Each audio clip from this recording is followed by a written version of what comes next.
Je vous salue tous au nom de Jésus-Christ et je vous prie de saluer vos voisins, s'il vous plaît. On va m'accompagner avec l'honneur.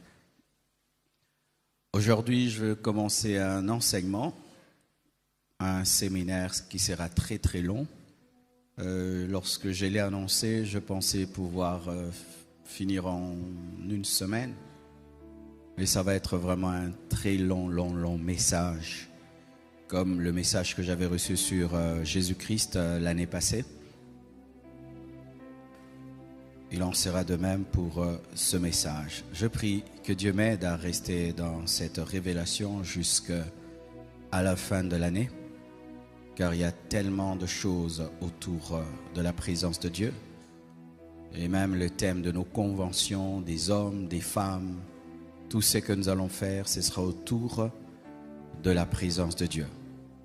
Et précisément ce soir, le message, ce n'est pas seulement la présence de Dieu, mais le Seigneur m'a dit d'ajouter une dimension eschatologique à ce message.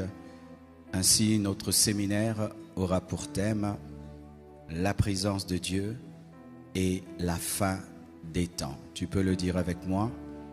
La présence de Dieu et la fin de temps. Encore. Nous sommes debout.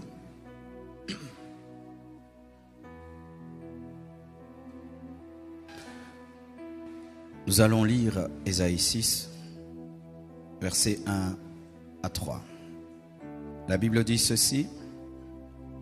L'année de la mort du roi Osias, je vis le Seigneur assis sur un trône très élevé, et les pans de sa robe remplissaient le temple. Des séraphins se tenaient au-dessus de lui. Ils avaient chacun 6 ailes. 2 dont ils se couvraient la face, 2 dont ils se couvraient les pieds, et 2 dont ils se servaient pour voler. Ils criaient l'un à l'autre et disaient « Saint, Saint, Saint, et l'Éternel des armées, toute la terre est pleine de sa gloire. » Asseyez-vous, s'il vous plaît.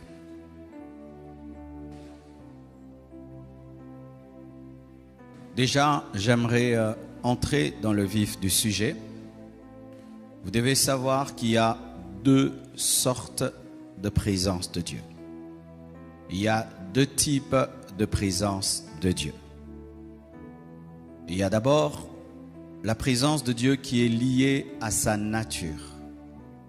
Et il y a aussi la présence de Dieu qui est liée à son approbation. Qu'est-ce que je veux dire lorsque je parle de la présence de Dieu liée à sa nature? C'est cette présence liée à son omniprésence. Car pour être Dieu, il faut être omnipotent, avoir la capacité de tout faire. Il faut être omniscient, tout connaître. Il faut être omniprésent. Le fait que Dieu soit omniprésent fait que Dieu soit partout. Quand on dit partout, c'est vraiment partout. Dieu est partout. La présence de Dieu liée à sa nature omniprésente est partout. Elle est même en enfer. Pour ceux qui ne savent pas, la présence de Dieu liée à sa nature est même en enfer. Car si Dieu n'est pas en enfer, il ne peut y garder le diable. Si Dieu n'est pas en enfer, il ne peut pas contrôler l'enfer. Et on peut entendre un jour qu'un démon s'est échappé, le diable s'est échappé, mais ce qui maintiendra le diable en enfer, c'est la présence de Dieu liée à son omniprésence. Cette présence se trouve dans les bons et les mauvais endroits. Dans les bons et les mauvais endroits.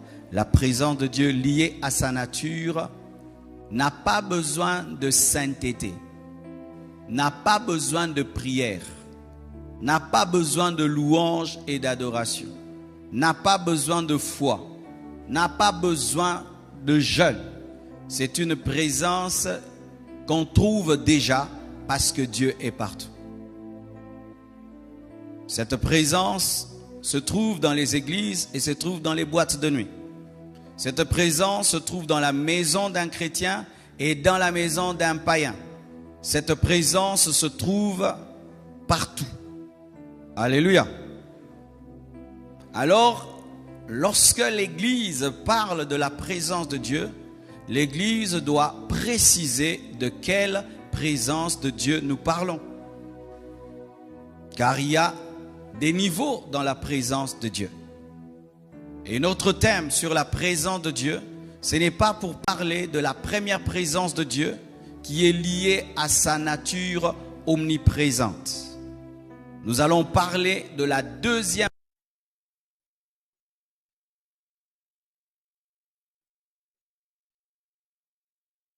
sainteté, la foi, la prière, l'adoration, l'unité. La présence de Dieu approbative. D'un côté, il y a la présence de Dieu selon sa nature, mais il y a l'autre présence de Dieu qui démontre son approbation. Alléluia. Je vous ai lu un texte. Vous allez remarquer, dans Ésaïe 6, verset 1, la Bible dit, l'année de la mort du roi Osias. Je vis le Seigneur assis sur un trône très élevé, et les pans de sa robe remplissaient le temple. Le pan de la robe de Dieu qui remplit le temple symbolise la deuxième présence de Dieu liée à son approbation. Cette gloire et cette présence qui est dans le temple. Dans le temple, on prie. Dans le temple, on adore. Dans le temple, on se sanctifie. Et le pan de la robe de Dieu remplit le temple. Alléluia. Mais lorsque vous lisez le verset 3, la Bible dit, ils criaient l'un à l'autre, les séraphins, et disaient, Saint, Saint, Saint est l'Éternel des armées, toute la terre est pleine de sa gloire. Celle-là, c'est la première présence, celle qui est sur toute la terre, même dans le désert où personne n'est, où personne ne prie, personne n'adore, sur les fleuves, les montagnes, dans les fleuves et les montagnes, Dieu est par sa première présence. Mais nous parlerons de cette gloire qui a rempli le temple dans Ésaïe 6. Alléluia. Des fois, nous sommes dans une confusion à ce sujet. C'est que nous disons être dans la deuxième présence alors que nous sommes dans la première présence. Et des fois, nous disons que nous sommes dans la première présence alors que nous sommes dans la deuxième présence. La première présence de Dieu, liée à sa nature, n'a pas besoin d'être entretenue. La première présence de Dieu, liée à son omniprésence, n'a pas besoin d'être recherchée. La première présence de Dieu, liée à sa nature, n'a pas besoin d'être intensifiée. Mais la deuxième présence de Dieu, liée à son approbation, doit être recherchée, doit être désirée et doit être intensifiée. C'est pourquoi lorsque David parle de la deuxième présence de Dieu, il appelle face. La face. Ne me cache pas ta face. Lorsque David dit ne me cache pas ta face, il ne parle pas de la première présence de Dieu, mais il parle de la deuxième présence parce que la face révèle l'intimité et la communion. C'est la manifestation de la présence de Dieu par l'intimité, par la communion. Ne me cache pas ta face. Et Moïse l'appelait gloire, gloire, gloire.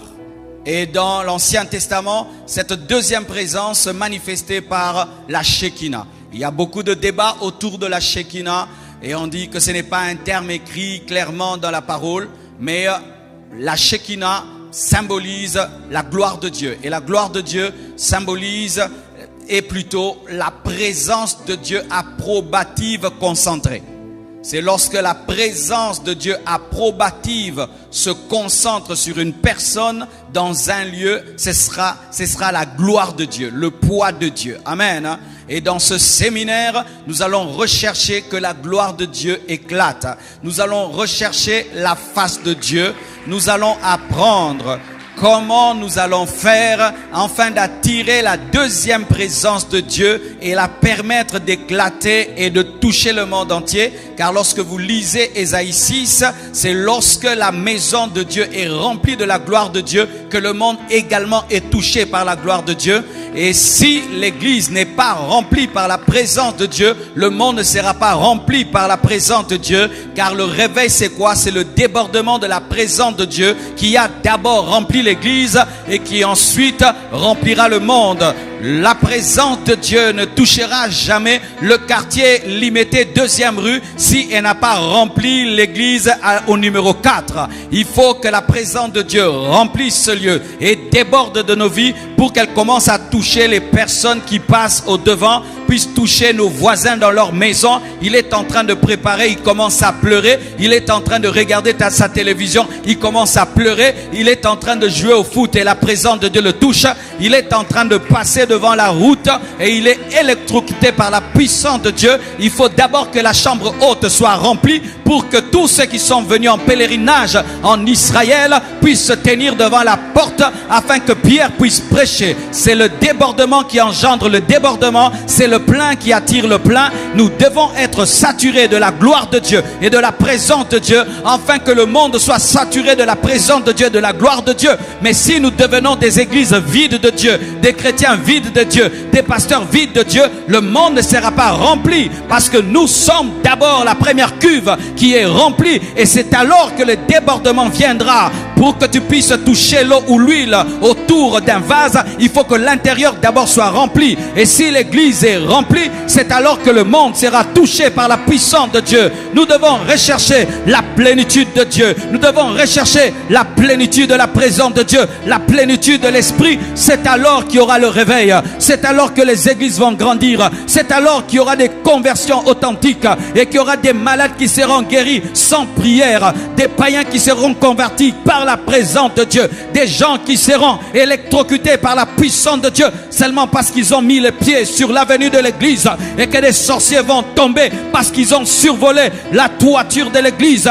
Mes frères, je ne suis pas en train de rêver debout. C'est ça la dimension. C'est ça la dimension. Et le Seigneur veut nous amener en cette année dans cette dimension. Le Seigneur veut nous prendre et nous amener dans cette dimension. Prépare-toi à être rempli de la présence de Dieu. Prépare-toi à vivre des expériences avec le Saint-Esprit. Prépare-toi, prépare-toi, car nous sommes au temps de la fin. Si l'église primitive a connu la plénitude dans la chambre haute, l'église des temps de la fin doit connaître également la plénitude, afin de connaître la maturité et de faire ce qu'on appelle la moisson finale. Ce message n'est pas pour tout le monde, c'est pour les ouvriers de la dernière heure. Ce message n'est pas pour tout le monde, c'est pour les aigles. Ce message n'est pas pour tout le monde, ce message c'est pour les assoiffés des choses spirituelles, qui désirent plus que l'argent, qui désirent plus que les maisons, qui désirent plus que les voitures, qui désirent plus que le mariage, qui désirent plus que les vêtements, qui désirent plus que l'or et l'argent, mais qui désirent les choses d'en haut, des choses d'en haut, les choses d'en haut. Alléluia. Les personnes spirituelles comprennent que ce sera un séminaire prophétique. En soi, je vais venir annoncer des choses que le Seigneur m'a révélées, mes frères. Pendant tous les jeûnes, j'ai dit à Dieu, je ne veux pas sortir de cette retraite et prêcher mes choses. Je veux que tu me donnes un message. Pas seulement un message pour l'église Compassion, un message pour le corps du Christ. Et je vous assure, progressivement, il m'a donné. Et je t'assure, frère, que tu es au bon endroit. Alléluia. La présence approbative. On la trouve où? On la trouve d'abord dans le chrétien. Le chrétien qui est le temple du Saint-Esprit. Le Seigneur veut que ta vie rayonne de sa présence. Le Seigneur veut que tu sois rempli de lui. De sorte qu'au-delà de l'huile que tu mets sur ta peau, ton visage puisse rayonner de sa gloire. Il aimerait que nous puissions devenir des tabernacles vivants, des tabernacles ambulants. Le tabernacle de Moïse, lorsqu'on le déposait dans un endroit, il y restait. Dieu n'était pas satisfait de ce tabernacle de Moïse. Il était limité à un lieu. Dieu cherchait des hommes qui allaient devenir des tentes qui se déplacent et qui se déplacent avec la Shekinah. C'est ça la dimension d'un chrétien. Un tabernacle vivant. Tu entres dans une maison, c'est le tabernacle de Dieu qui vient. La nuée de Dieu vient avec toi. Le feu de Dieu vient avec toi. La présence de Dieu t'accompagne. C'était ça le secret de Jésus-Christ. Lorsqu'on résume le ministère de Jésus-Christ, on dit quoi? Parce que Dieu était avec lui. Parce que Dieu était avec lui. Parce que Dieu était avec lui. Parce que Dieu était avec lui. Vous devez être des hommes avec lesquels Dieu marche. Dieu a marché avec Enoch. Et Enoch a été enlevé. Le secret de l'enlèvement, c'est marcher avec Dieu. Car si tu marches avec Dieu, il ne peut que t'enlever. Un tabernacle vivant. Tu arrives dans un endroit, tu chantes l'atmosphère.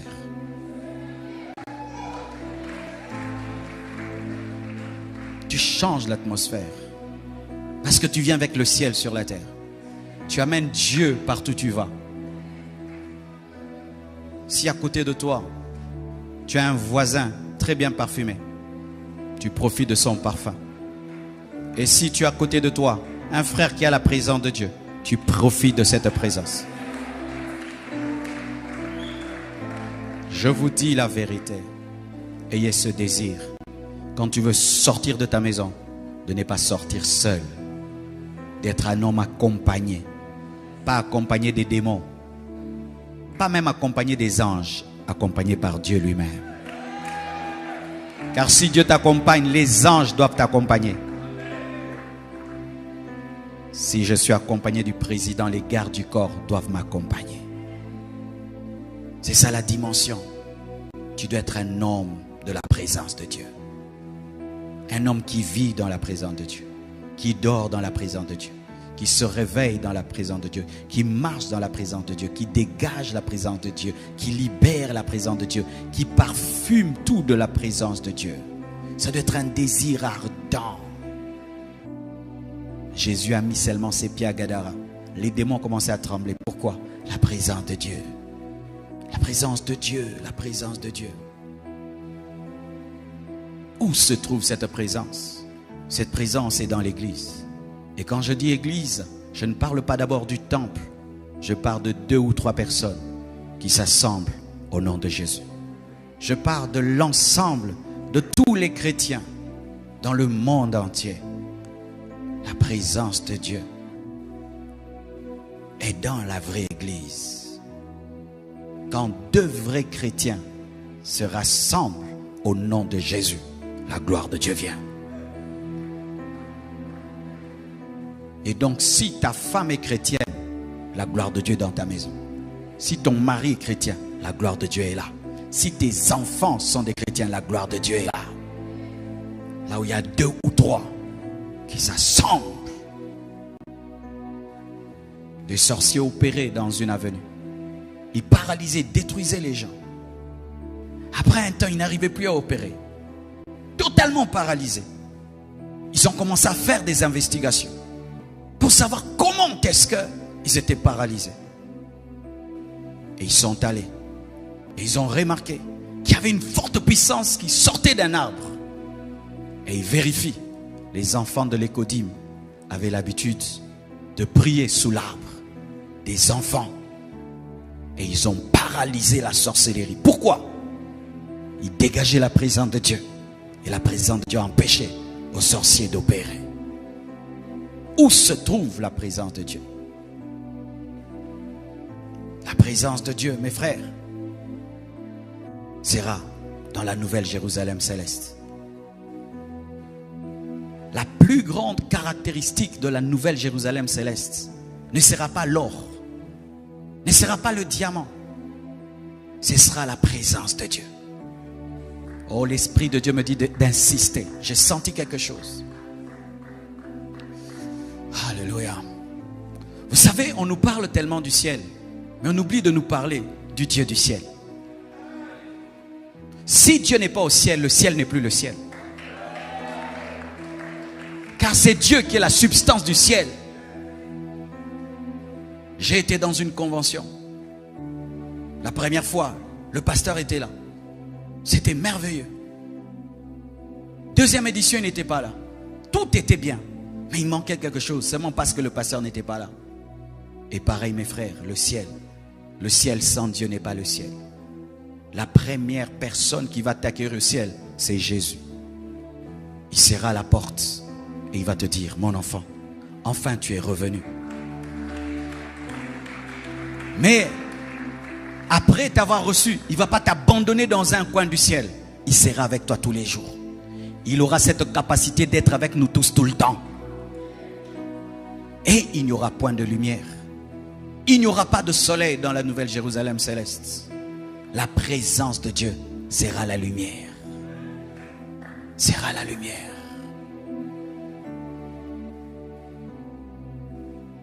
Des hommes ont expérimenté ces choses que je vous dis. La Bible nous parle d'un certain Étienne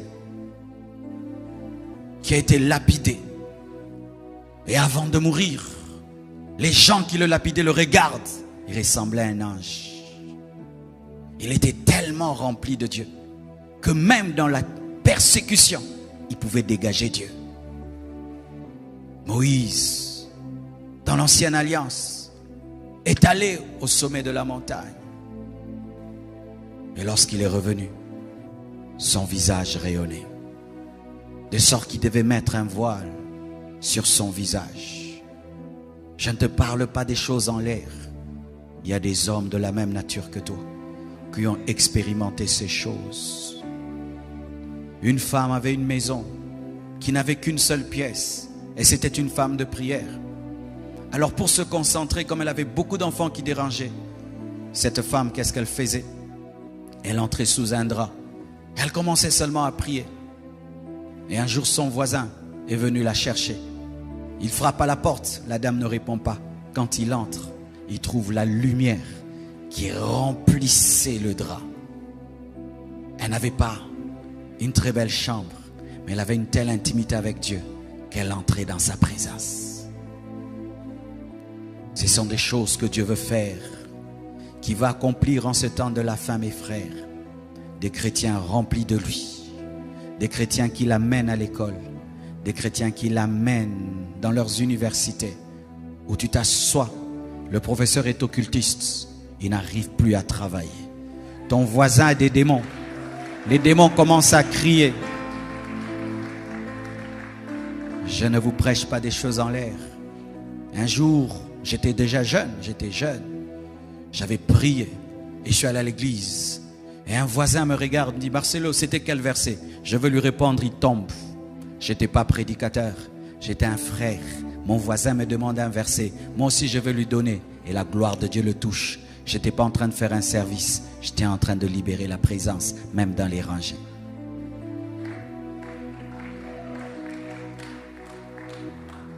La présence de Dieu, mes frères.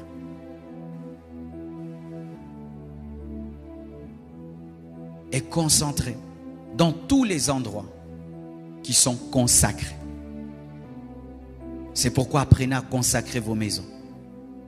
Apprenez à consacrer vos voitures. Consacrez vos bureaux.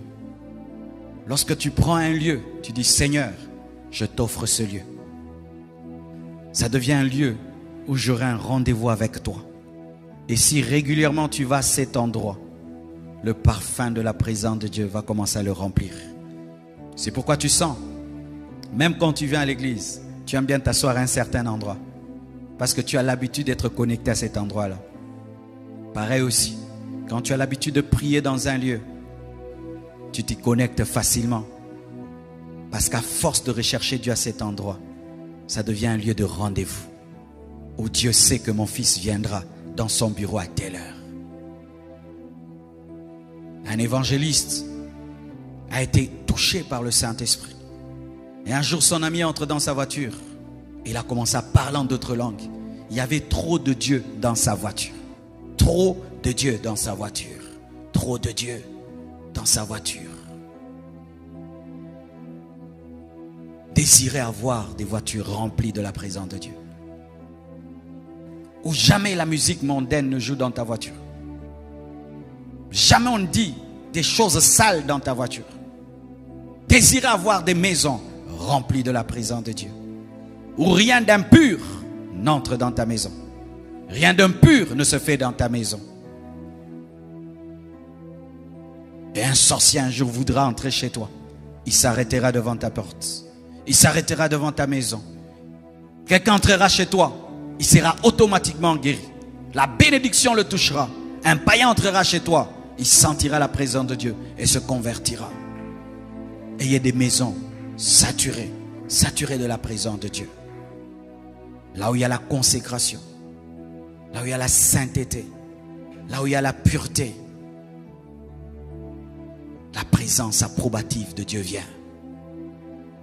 Et là où il y a la soif.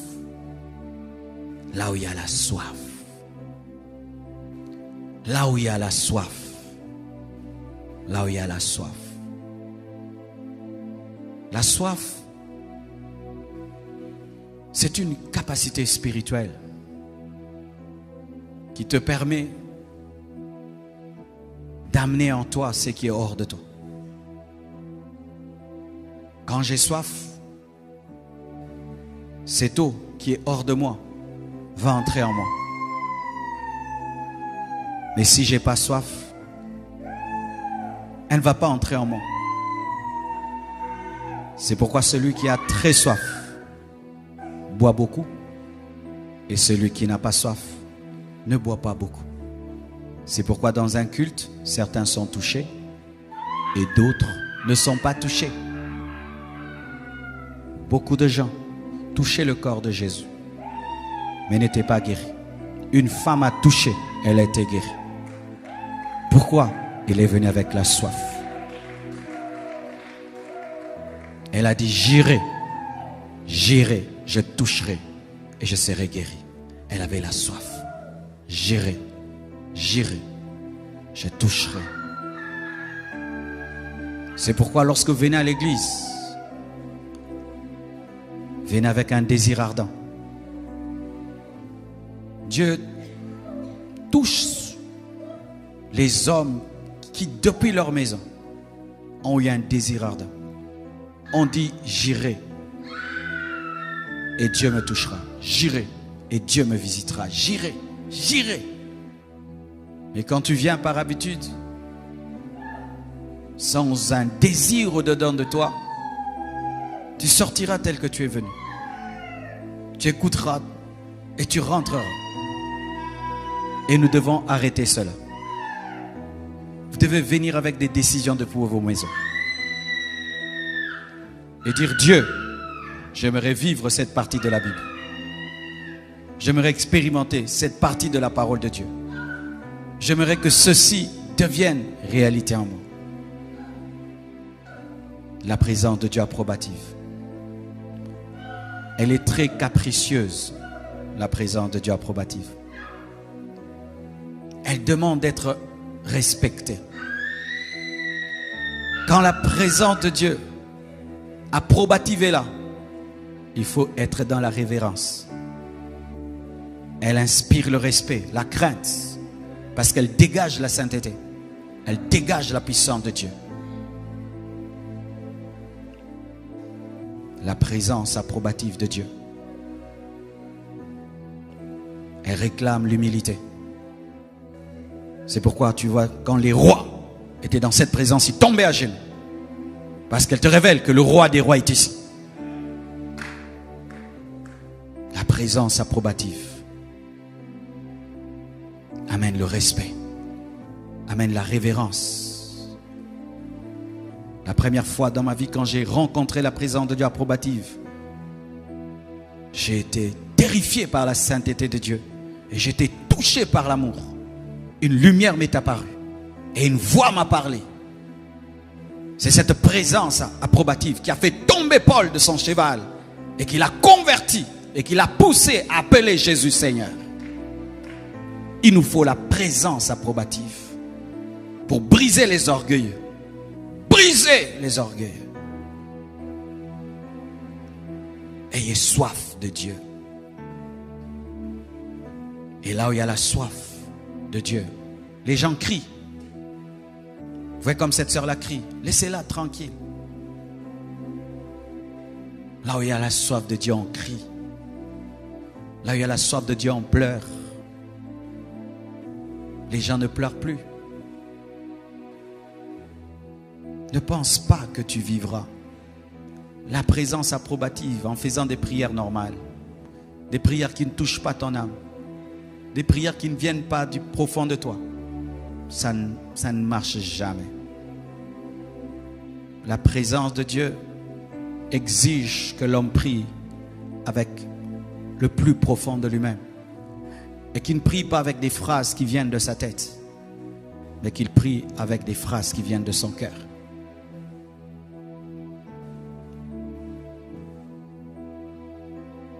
Il y a un temps dans ma vie, quand je me tenais devant Dieu, j'avais tellement soif de lui que je n'avais même pas des mots.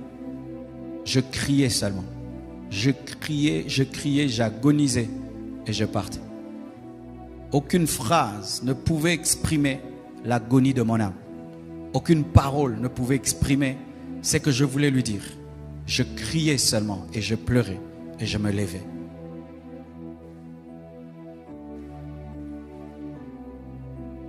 La présence de Dieu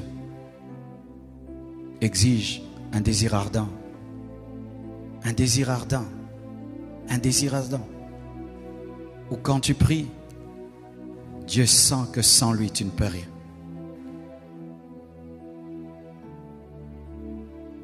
La présence de Dieu exige que nous puissions sortir de notre religion. Parce que lorsqu'elle vient, elle dérange toujours les cultes. Et elle dérange toujours les programmes. Nos églises sont trop ordonnées. Et c'est bien. Mais des fois, c'est le signe que la présence approbative n'est pas là. Car lorsque la présence approbative vient, on a du mal à respecter le programme. On a du mal à faire tout ce qu'on avait prévu. Car elle peut surgir dans une chanson. Elle peut surgir dans un communiqué.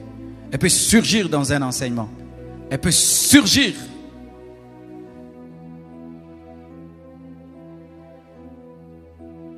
Mes frères et sœurs, préparez-vous à cela. Car nous ne pouvons pas inviter Dieu et lui dire assis-toi là. Mais c'est nous qui allons nous asseoir et c'est lui qui va prendre les choses en main. Elle exige qu'on lui laisse le contrôle. Le contrôle. Ce verset qui dit « Je me tiens à la porte et je frappe » n'est pas d'abord pour l'évangélisation. C'est Dieu qui réclame son Église afin de la conduire et de la diriger. Lorsque tu pries, laisse Dieu te diriger. Laisse Dieu te conduire. Laisse Dieu te conduire et tu vivras des prières que tu n'as jamais faites. Mais si tu veux demeurer dans tes anciennes prières, conduis toujours ta prière. Tu feras les mêmes prières tous les jours et tu auras les mêmes expériences. Mais si tu veux entrer dans de nouvelles expériences, tu dois laisser le volant et lui laisser lui te conduire et te diriger. C'est alors qu'il va te conduire dans les secrets de sa maison, les secrets de son temple, les secrets de sa révélation. Et tu découvriras des choses en Dieu que tu n'as jamais imaginées. Frère, elle demande qu'on lâche. Elle demande qu'on lâche. Ayez soif de Dieu. Ayez soif de sa présence. Invitez-le par un désir ardent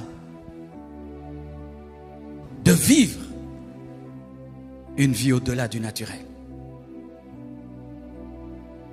Et pour y arriver, il faudrait que tu fasses le bilan de ta vie et que tu puisses haïr ta vie. Haïr ta vie. Haïr ta dimension présente. Haïr ton niveau de christianisme. Haïr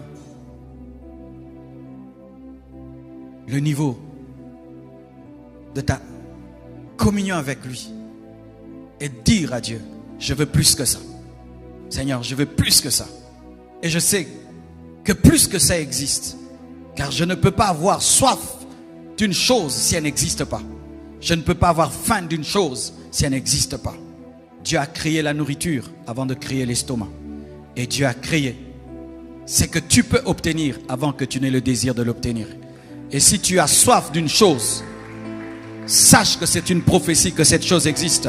Et si tu as soif d'une dimension, sache que cette dimension existe. Et si tu te lasses de cette dimension, c'est parce que l'Esprit de Dieu te dit qu'il y a plus que cela. Et tu dois lâcher prise pour entrer à un autre endroit. Lorsque tu vois le tabernacle, je t'assure déjà, le parvis était glorieux. Le parvis était glorieux déjà. Et tu peux t'arrêter au parvis. Mais celui qui connaît le lieu saint dit non, je veux le lieu saint. Mais le lieu saint était glorieux. Mais celui qui connaît le lieu très saint dira, je veux le lieu très saint. Frère, il y a plus que ce que tu as déjà vu. Il y a plus que ce que tu as déjà expérimenté. Il y a plus que ce que tu as déjà fait. Dieu est capable de faire au travers de toi ce que tu n'as jamais imaginé. Le monde n'a pas encore vu ce que Dieu peut faire au travers d'un homme qui s'abandonne totalement à lui. Et Dieu veut le faire. Dieu veut le faire au travers de toi. J'espère que ton amen est un signe de soif.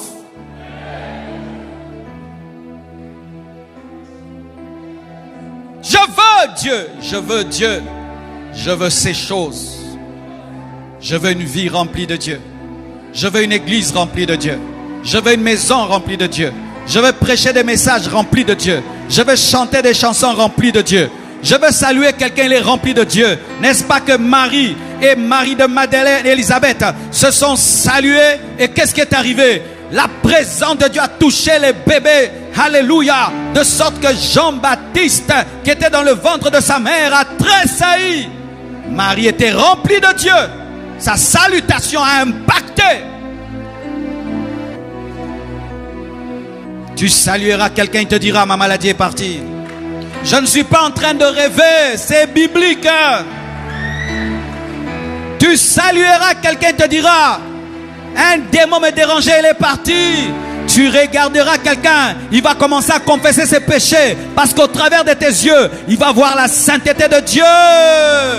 Tu regarderas un homme, tu commences à pleurer. Parce que Dieu va te révéler qu'il est en train de mourir dans le péché. Tu entreras dans une avenue et les barres vont commencer à fermer. Parce que la puissance de Dieu sera avec toi. C'est ça la dimension du Nouveau Testament. C'est ça la dimension de l'Église. C'est ça la dimension de l'Église des temps de la fin. Devenir des tabernacles vivants, des hommes qui portent la gloire de Dieu. Oh Rabashaka la Brabasa. Kerasa Babasha. Andolo Bolasa.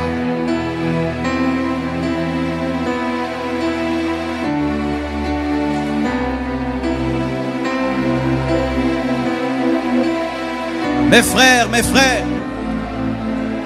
rien ne peut remplir ton cœur si ce n'est la présence de Dieu.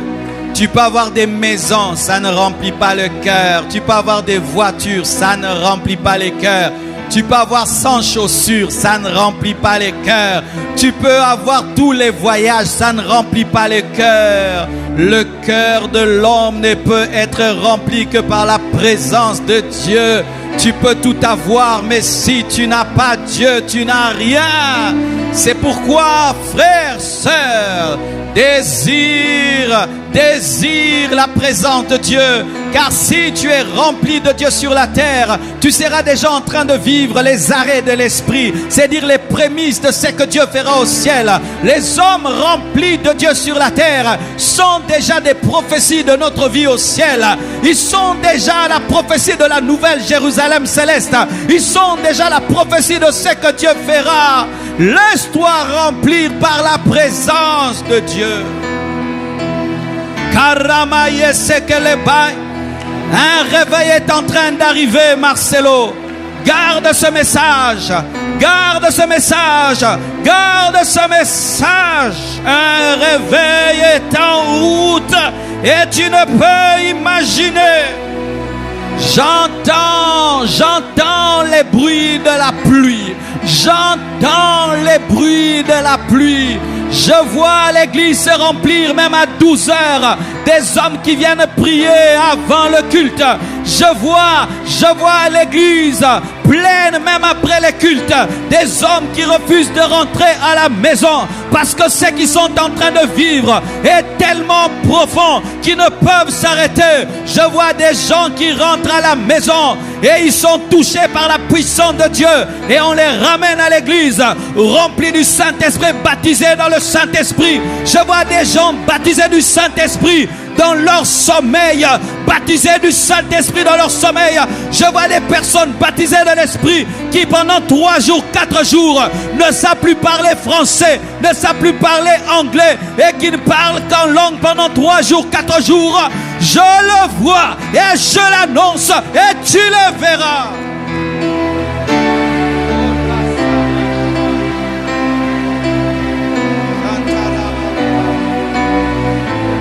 Alléluia, alléluia, alléluia, alléluia, alléluia, alléluia.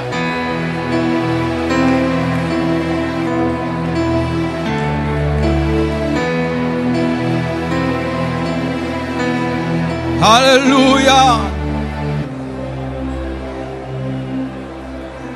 Et mes frères,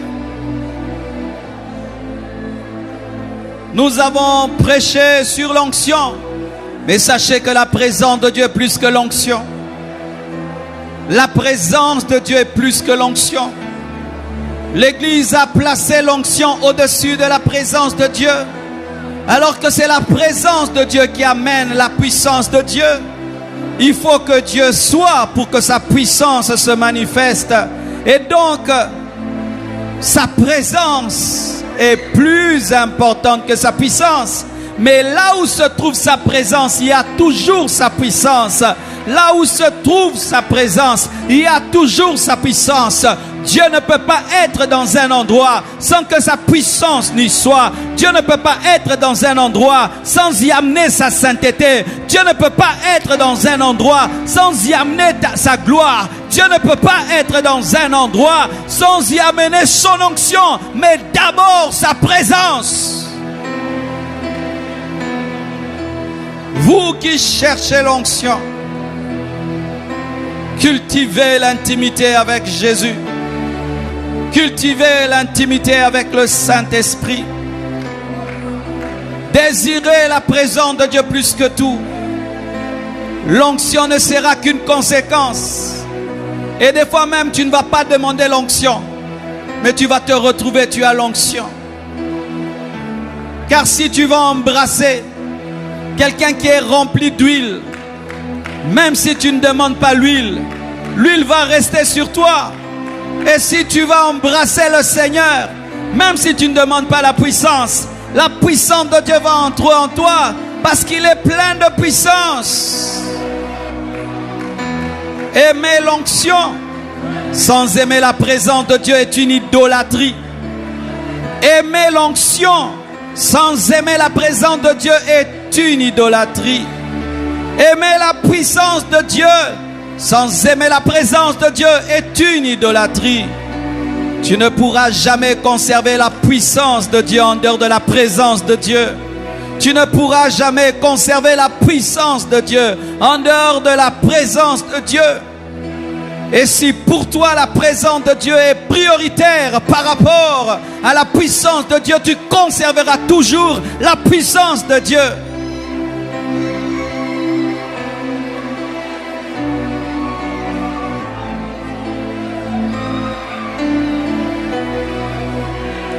Un homme rempli de la présence de Dieu appelé Philippe. Il était rempli de sagesse, rempli d'intelligence, rempli de grâce, rempli de la présence de Dieu. Il est allé en Samarie. Et quand il est allé en Samarie, c'était une bombe. Un homme rempli de la présence de Dieu est une bombe spirituelle. Lorsqu'il est allé en Samarie, les paralytiques ont marché, les aveugles ont vu, les sourds ont entendu, les boiteux ont marché. Pourquoi? Il avait en lui le guérisseur.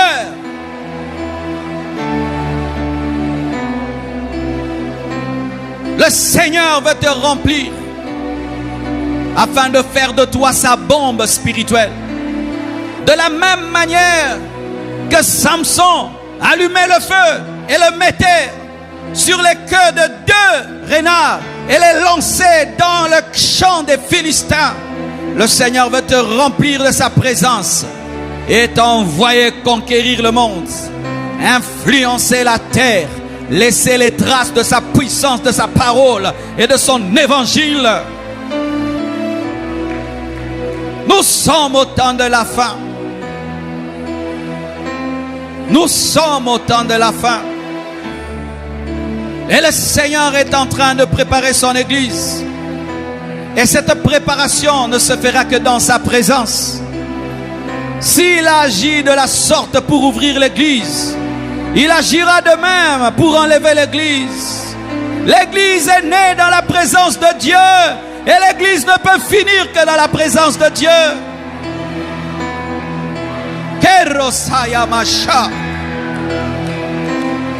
L'église est née dans la présence de Dieu. Et l'église ne sera enlevée que dans la présence de Dieu. Si nous sortons de la présence de Dieu, nous allons rater l'enlèvement. Si nous sortons de la présence de Dieu, nous allons rater l'enlèvement. Si nous sortons de la présence de Dieu, nous allons rater l'enlèvement. C'est pourquoi il m'a dit de parler des temps de la fin, de la présence de Dieu et des temps de la fin. Les temps de la fin parlent de la fin de la grâce. La grâce bientôt va prendre fin.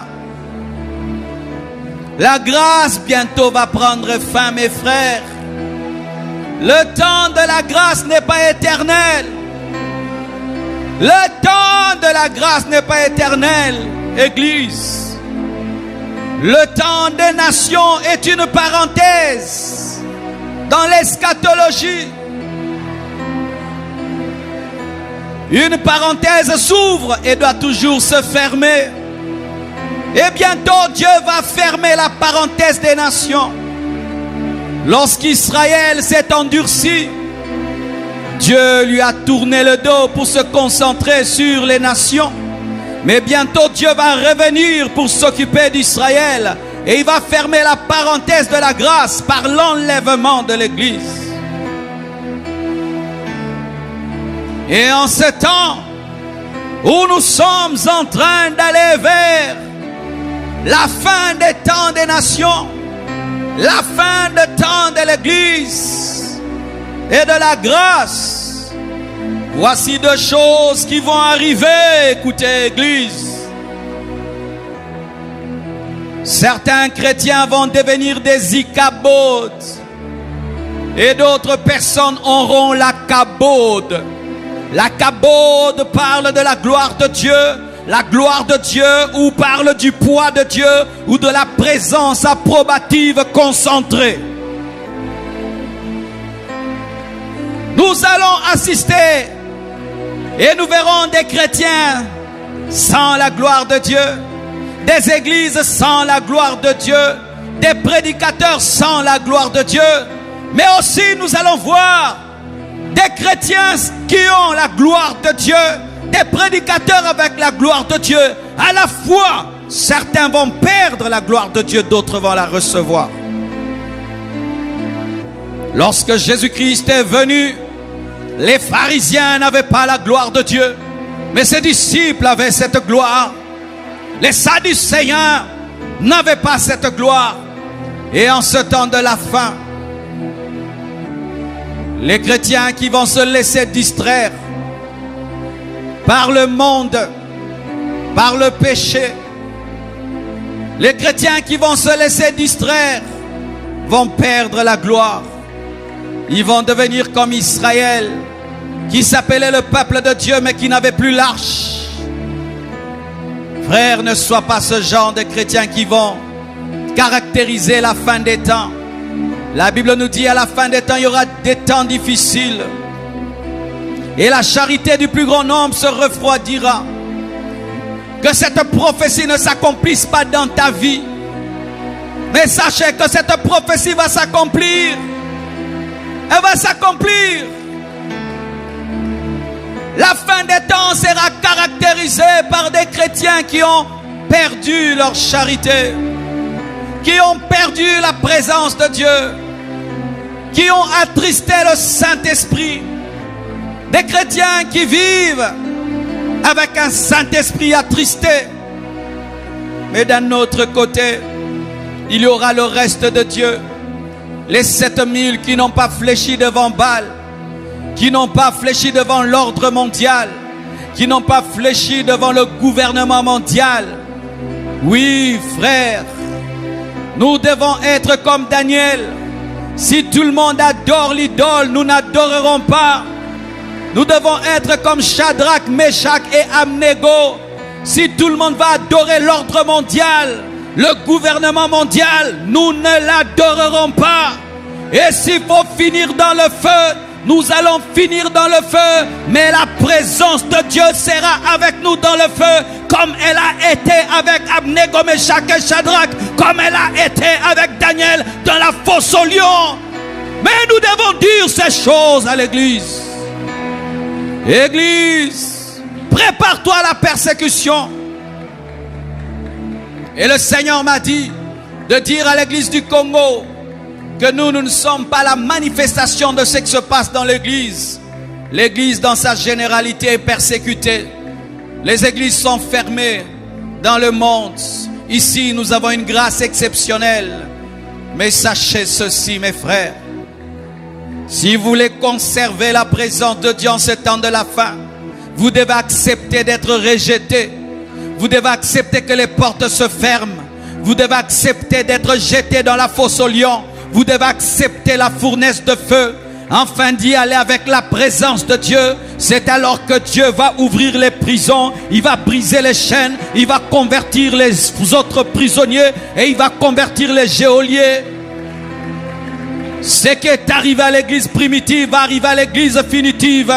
L'église primitive est née dans la persécution. Et l'église finitive sera enlevée dans la persécution. Dans la persécution. Dans la persécution. Église, la persécution t'attend. Nous allons être persécutés pour la vérité. Nous allons être persécutés à cause de la présence de Dieu qui nous accompagne. Nous allons être rejetés. Les portes vont se fermer. Cela est arrivé à Paul, cela est arrivé à Pierre. Cela va nous arriver aussi. Et cela a déjà commencé à arriver dans le monde. Dieu m'a dit de dire à son église, vous devez vous préparer à être comme des Abednego, Meshach et Shadrach. Lorsque tout le monde fait une chose, tu ne dois pas la faire parce que tout le monde l'a fait. Tu dois faire que si Dieu te parle. Si Dieu te parle. Si Dieu ne te parle pas, ne fais pas. Korabasha. Ne faites pas les choses parce que tout le monde les fait. Ne croyez pas en une chose parce que tout le monde croit. Tout le monde peut adorer l'idole. Faites attention à ce qui est accepté par tout le monde. Faites attention à ce qui est accepté par le monde entier. C'est ce qui est arrivé au temps d'Abednego, Meshach et Shadrach.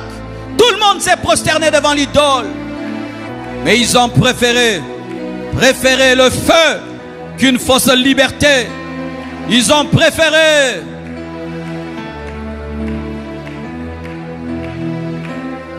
la marque de la bête est en train de se préparer.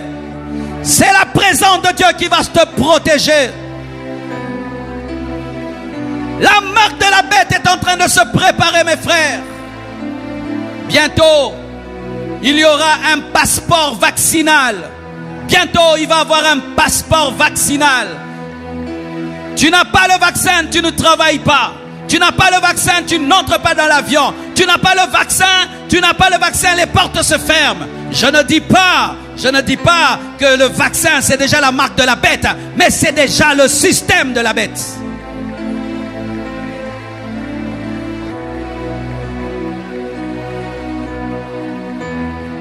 S'il y a un temps où il faut devenir spirituel, c'est ce temps.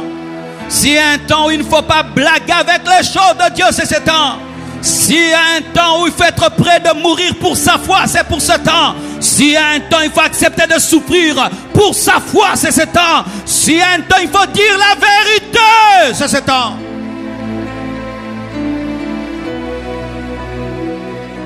Cher homme de Dieu, j'aimerais nous parler. En étant tout le temps des diplomates, au nom de la sagesse, nous allons faire tout ce qu'on nous demande et les églises vont mourir. Nous allons faire tout ce qu'on nous demande et les églises vont mourir.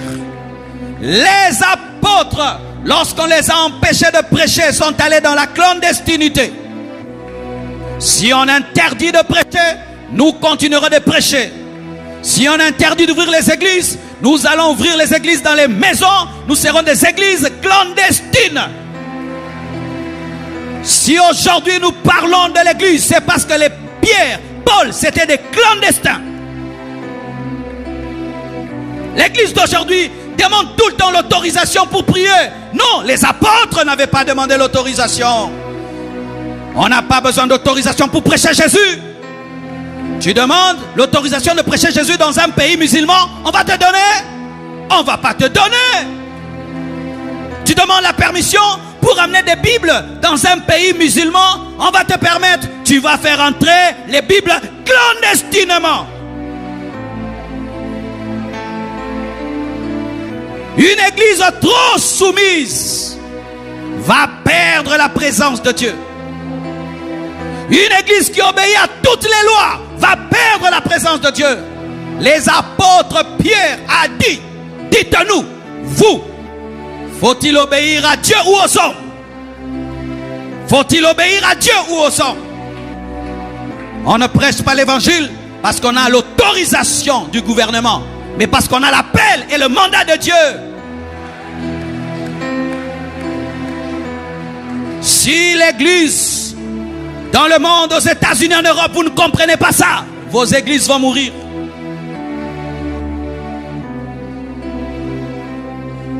Lorsque la persécution est venue en Chine et qu'on s'est opposé au christianisme, les églises priaient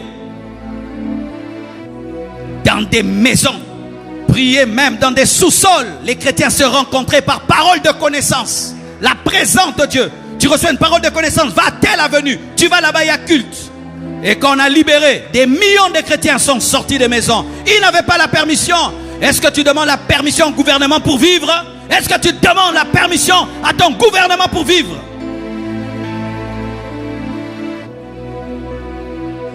Si on ne parle pas ainsi, une obéissance charnelle va tuer les églises. Si les gens marchent rien que pour faire encore des concerts, les églises, vous devez marcher.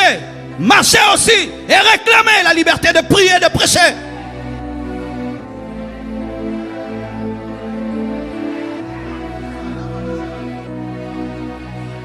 Frères et sœurs, nous sommes en train de passer à côté d'un puissant réveil. Parce que nous ne comprenons pas que nous devons nous mettre à jour. Et mettre à jour même nos prédications et nos enseignements par rapport au temps de la fin. Lorsque vous lisez les épîtres de Paul, vous allez remarquer que c'était des messages adressés à une église persécutée.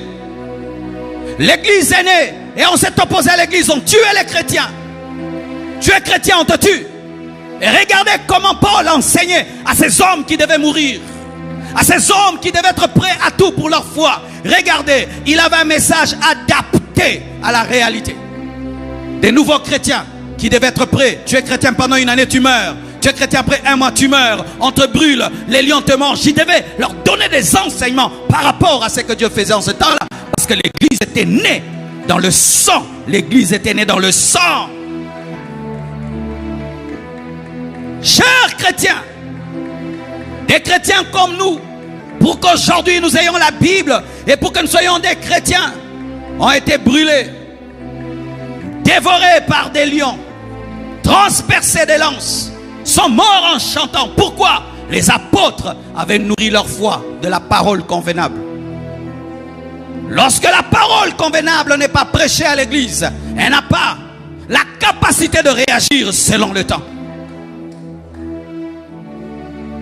Nous sommes en train d'aller clairement, nous tous, nous le voyons, nous sommes en train de voir comment la marque de la bête se prépare. Nous tous, nous sommes en train de le voir. Mais nous continuons notre vie chrétienne comme d'habitude. Nous continuons à prêcher comme d'habitude. Nous continuons à enseigner comme d'habitude. Non, il faut qu'on arrête ça. Nous devons donner le message du temps. Préparer l'église à la persécution. Préparer l'église à aller en prison. Préparer les églises à prier dans les maisons. Les temples fermés, mais dans les maisons des miracles et des prodiges.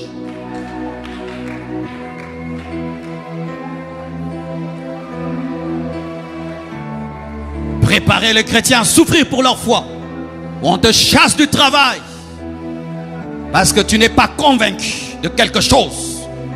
Tu vis dans la pauvreté mais dans la joie parce que tu as refusé de faire une chose sans être convaincu. Si on ne parle pas ainsi, mes frères, vous allez dormir et perdre la gloire de Dieu et la présence de Dieu.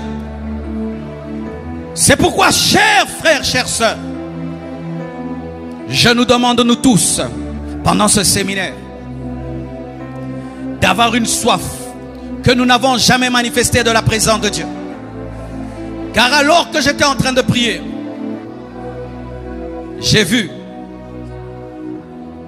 des cultes saturés d'une telle gloire de Dieu. Incontrôlable.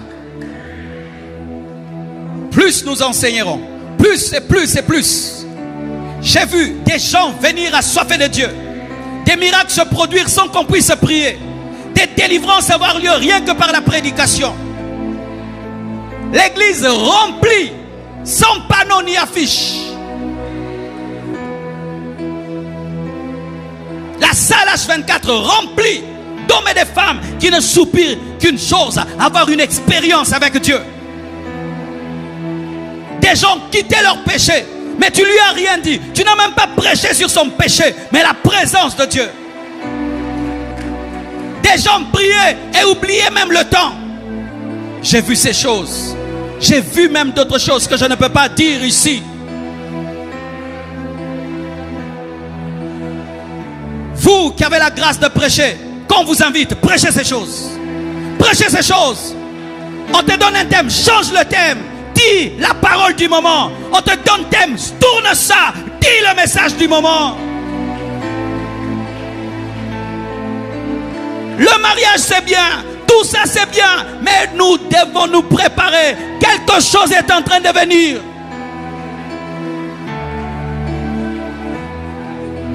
Téléphonez vos amis qui sont en Europe. Téléphonez vos amis qui sont aux États-Unis. J'ai rencontré dernièrement un homme de Dieu. Il m'a dit, prie pour les États-Unis. Les pasteurs sont en train de tomber dans la dépression. Les églises sont en train de mourir. Les pasteurs sont en train de craquer. Ce que nous vivons ici, c'est un miracle. Et sachez que l'Antichrist, avant de venir, mes frères, se battra pour que le monde entier fonctionne pareil. Car il faut d'abord l'ordre mondial, le gouvernement mondial, et puis lui viendra. Il est en train d'établir. Et l'église doit partir avant. Nous devons partir avant. Nous devons partir avant. Nous devons partir avant. Nous devons partir avant. Nous devons partir avant. Nous devons partir avant.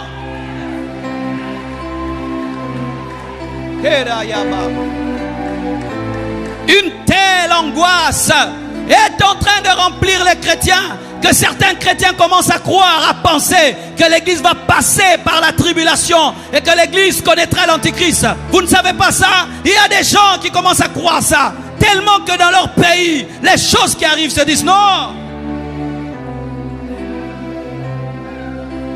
Si tu te sanctifiais, sanctifie-toi davantage. Si tu craignais Dieu, crains Dieu davantage.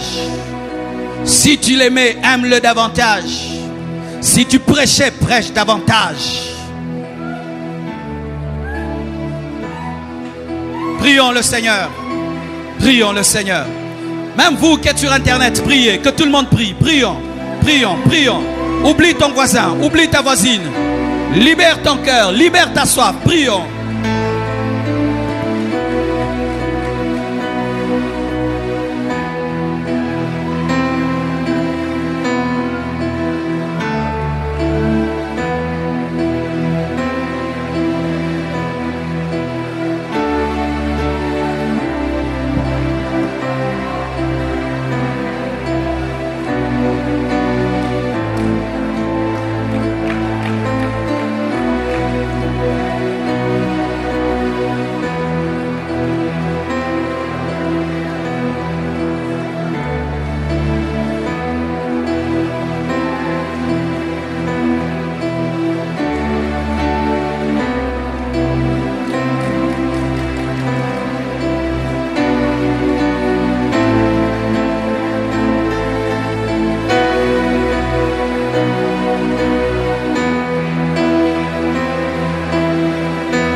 Amen.